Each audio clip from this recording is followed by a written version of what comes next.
Sim, ele confessa os fatos a ele atribuídos.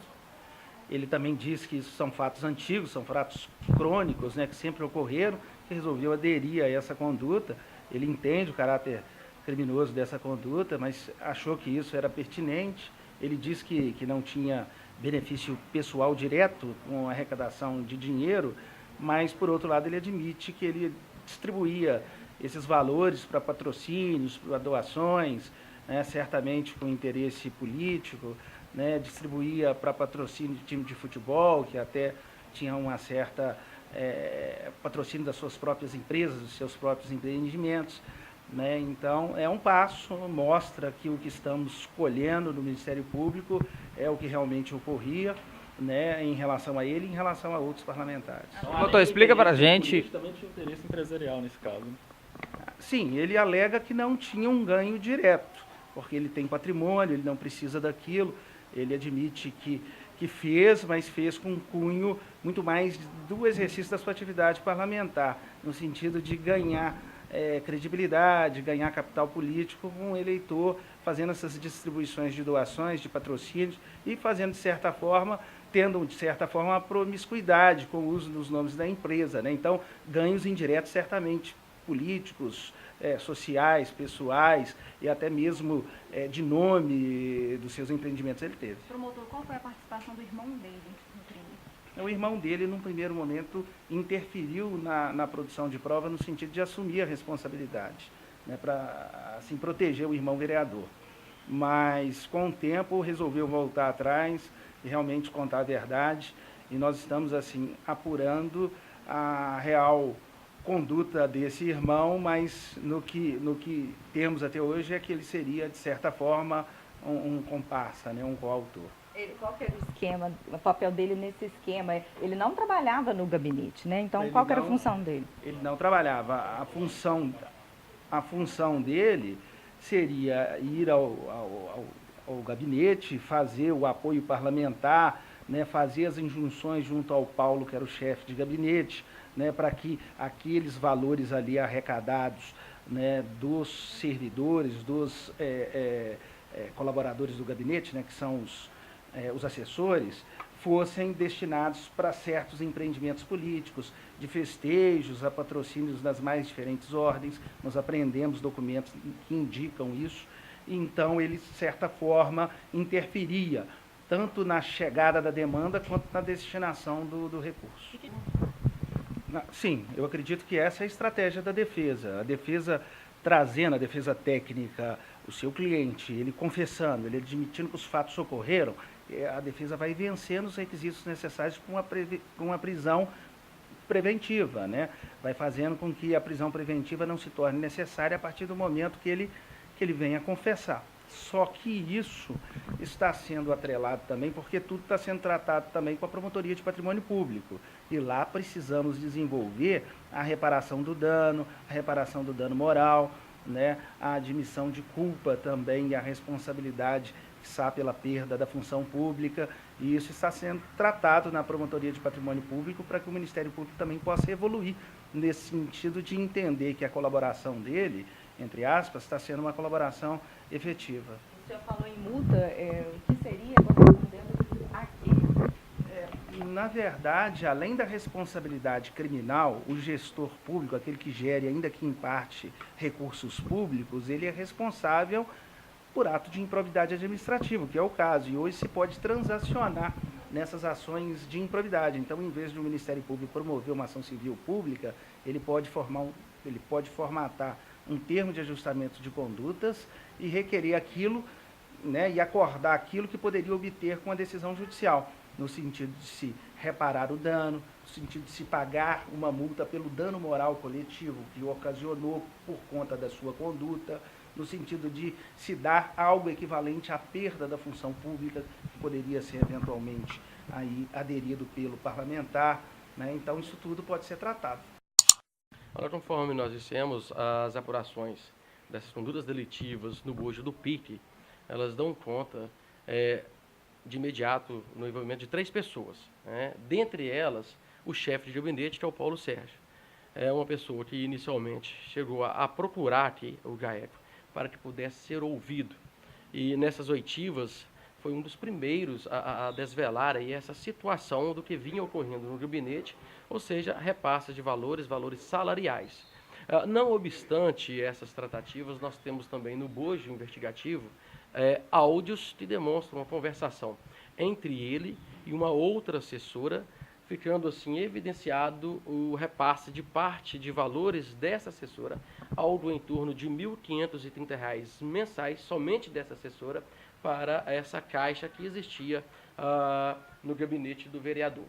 Esses valores, segundo as investigações até o momento, eles eram destinados a doações diversas, a pagamento de outras pessoas que não se vinculavam à Câmara Municipal. No cumprimento de busca e apreensão, foi inclusive apreendido um caderno contendo essas doações, valores a quem eram direcionados esses dinheiros, o dinheiro, né? Bem como também pagamento de pessoas externas não conhecidas oficialmente pela Câmara Municipal. E os crimes?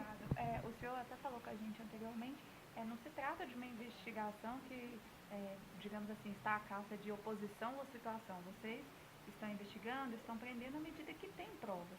Perfeito. As investigações, só para se ter uma ideia, é fruto de um trabalho passado. E os fatos, eles vão aparecendo. Há suspeições de outras pessoas. Então, outras pessoas também são investigadas, outros vereadores também são investigados. Dos investigados até o momento e dos denunciados pelo Ministério Público até o momento, nós temos oposição, nós temos situação e nós temos, inclusive, pessoas independentes que não se vinculavam nem à oposição nem à situação, que se tratavam, então, como pessoas independentes. O objetivo aqui, então, não é direcionamento em momento algum da investigação, mas sim de apurar os fatos que aqui aportam e se, é claro, conseguimos demonstrar isso aí através de provas, através de documentos, através de narrativas, ou seja, as provas objetivas e subjetivas, aí sim está sendo procedido tanto esses indiciamentos como também essas denúncias ao Poder Judiciário. Delegado, o Andrade falou que essa prática ocorria há muito tempo na Câmara e ele aderiu. Ele falou sobre essa legislatura, se além dos vereadores denunciados, se tem outros também que praticam esse crime, que estão soltos? Ele afirma que isso é uma prática antiga, não só dessa, mas também das passadas. Okay? Mas nomes, por enquanto, dos não investigados, não detalhados nesse procedimento, nós preferimos momentaneamente ainda não citar, okay? Mesmo porque para não atrapalhar as investigações em relação a outras pessoas, mas nós podemos afirmar que se tem investigações também a outras pessoas. A ameaça e obstrução de justiça também foi constatada?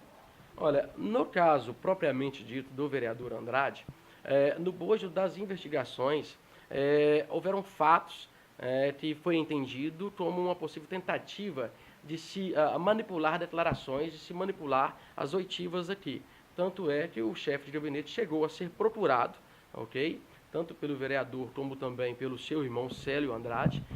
Ele foi procurado para tentar se manter uma narrativa entre eles com o objetivo de mudar o foco das investigações e a visão que se tinha no bojo investigativo. O mesmo caso do Gandra, né? Sim, com algumas similaridades, mas nós tivemos, assim, fatos parecidos. O senhor confirma a atuação do GAECO ontem na apreensão de computadores em um posto de combustível? Não, nós não confirmamos, nós até recebemos essas informações, mas a notícia dava conta, salvo engano, de GAEPO e não GAECO. Nós não confirmamos, todavia, todos os fatos eles devem ser verificados. Então, nós também não podemos descartar que isso seja, por exemplo, uma denúncia indireta. Os fatos também precisam ser verificados. Sim, a delação premiada é um expediente, um instrumento muito utilizado aqui pelo GAECO, né? Mas nesse caso, por hora, ainda não se vislumbrou a necessidade desse instrumento de investigação. Nada mais é do que um instrumento de investigação. E a denúncia contra o Andrade será oferecida ainda essa semana? Sim, a denúncia, como ele é réu preso, a gente tem um prazo para oferecer a denúncia e em breve a denúncia será portada no judiciário. Agora, é bom destacar também em relação ao que você perguntou, que a fala do Andrade diz que esse sistema era feito por outros vereadores e vem sendo feito por outros vereadores. Isso está sendo objeto de apuração pelo Ministério Público, pelo GAECO, e a questão é crônica, né? Já é de algum tempo, o próprio termo já diz, de cronos, né? Já é algum tempo que esse sistema foi montado e vem sendo tocado aqui no município de Ipatinga.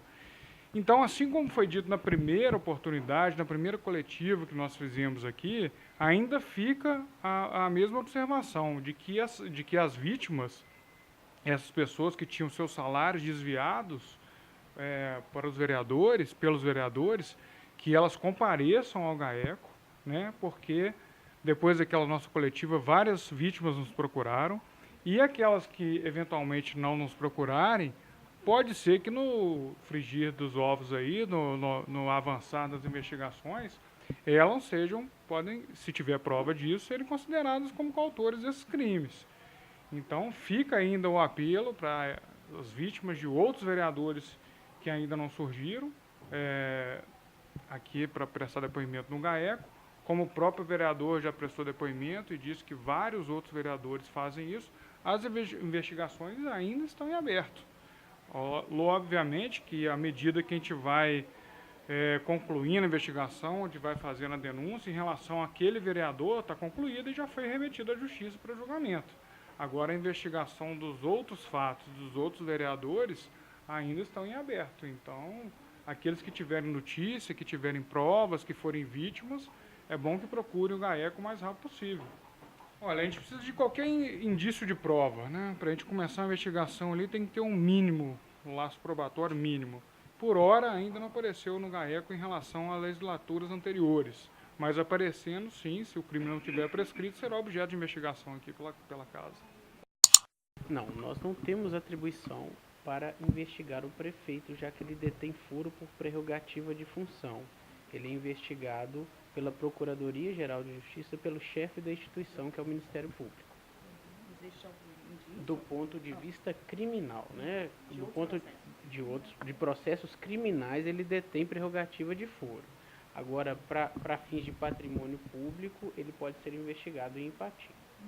Promotor, o senhor comentou que mais tarde, né, junto com o promotor Francisco, vai até a promotoria de patrimônio. Fala pra gente então novamente essa questão das multas, né?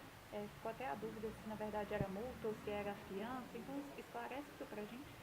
Pois bem, como nós já afirmamos, nós temos diversos tipos de punições para os vereadores, no caso, desviando o dinheiro dos assessores. Entre elas, nós temos aquelas referentes ao patrimônio público. Então, é possível se entrar num acordo no âmbito do patrimônio público a respeito de todos esses prejuízos causados. Isso tem sido feito neste caso já com o vereador Andrade, que está preso. As tratativas estão bem adiantadas e em breve, né, esperamos concluir um acordo prevendo a devolução daquele dinheiro que foi subtraído dos assessores, bem como também uma composição e fixação de multas, inclusive de dano à própria Câmara. Houve o bloqueio dos bens desses vereadores ou não? Alguns sim. Da primeira denúncia, todos com bens bloqueados. Isso pode vir a ocorrer com todos os vereadores? É uma forma também de punição exemplar, assim, para evitar que a prática continue, né? Na verdade, o bloqueio de bens é uma medida cautelar também, que com ela se pretende que os investigados, denunciados ou acusados não dilapidem o seu patrimônio, isso é, não desfaçam daquilo que tem para que quando forem condenados, nós tenhamos, né, a justiça tenha como realmente ressarcir o dano que eles causaram à população. Eu falei errado, a questão da multa, né? Pode ser estendida depois, mas tem que haver uma confissão por parte deles. Se não houver, depois é só lá na frente na justiça que eles pagariam essa multa? É possível multa pela condenação, mas como eu já disse, é possível que se faça um acordo inclusive na área penal e outro na área de patrimônio público. Esse acordo, se for feito, obviamente vai também elencar a assunção, a confissão do fato, porque não seria possível a pessoa pagar uma multa por uma coisa que é inocente, que entende ser inocente.